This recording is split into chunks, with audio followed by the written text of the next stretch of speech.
Hello, this is Matthew Robert Payne, and this is a prophecy for Richard. And as I was contemplating your name and who you are, I just got the word oak tree, and I got a picture of an oak tree, and there's a scripture that supports it, and it's Jeremiah 17 verse 7.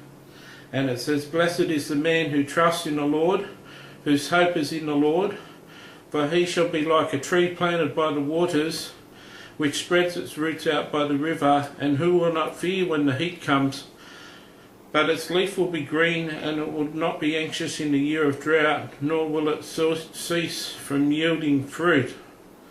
The Lord tells me that this is a picture of you, that you trust in the Lord and you've got your hope in the Lord. That's a tremendous place to have your faith and trust. You're a tree planted by the waters who spreads out its roots by the river, who will not fear when the heat comes. When trouble comes to your family, you won't fear, and your leaf will always be green. In other words, you're always supplying fruit.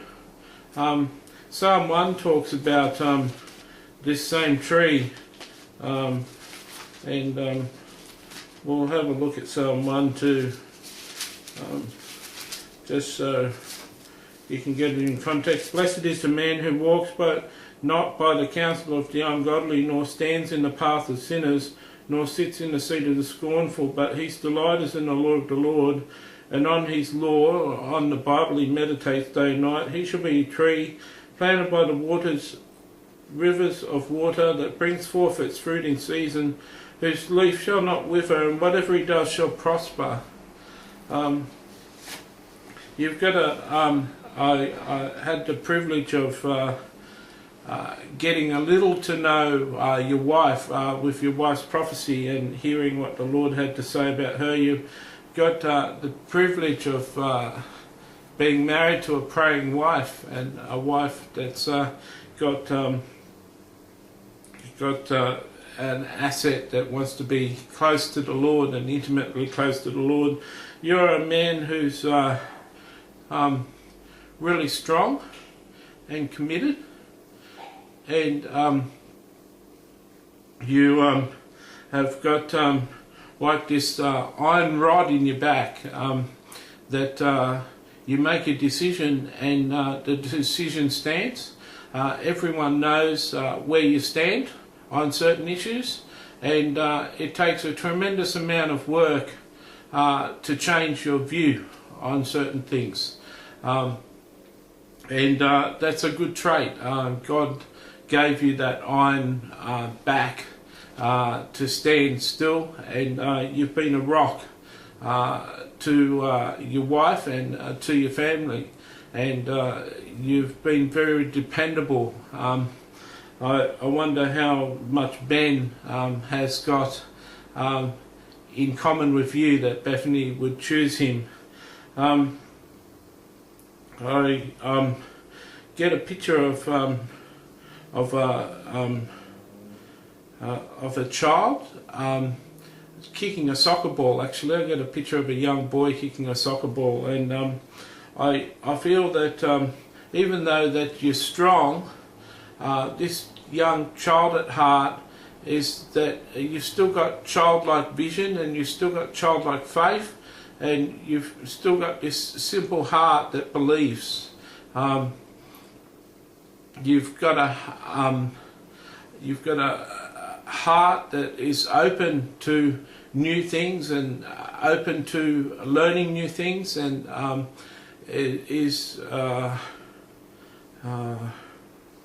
believes in the creativeness of God, and believes in possibilities of God, and you don't limit God. Even though you're firm in what you believe, you don't limit God, and you're open to possibilities. The Lord says that he admires, the word he gives me is your steadfastness. You've been steadfast through the years. There's been times and things that have happened where you could have turned your back on Jesus and turned your back on the faith, and yet you've stood fast. There's been upsetting times, and not everything has travelled beautifully, and yet you stood fast in those times. And Jesus says, blessed is he that overcomes. I will give him this, and I will give him this. And he says it 7 times in the book of Revelation, the different rewards.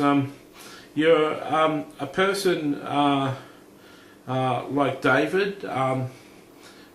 David wanted to stand in the presence of the Lord forever. He wanted to, nothing more was pleasing to him than for him to stand in the presence of Jesus in his tabernacle forever. And it says in Revelation 3 verse 12, he who overcomes, I'll make him a pillar in the temple of my God, and he shall go out no more. I'll write on him the name of my God and the name of the city of my God, the New Jerusalem. Making a person a pillar of the temple isn't a stone part of the temple, but it's an important place in the presence of God, that will always be in the presence of God. And in the temple, literally you go out and in and out of the temple, but you have a special place in God's heart. And I think that like your wife, you've got a desire for intimacy with the Lord, and she didn't choose you for nothing, and you've got this real strong leadership. It comes with this iron back that you've got, but you've got this ability to lead, but you lead by example.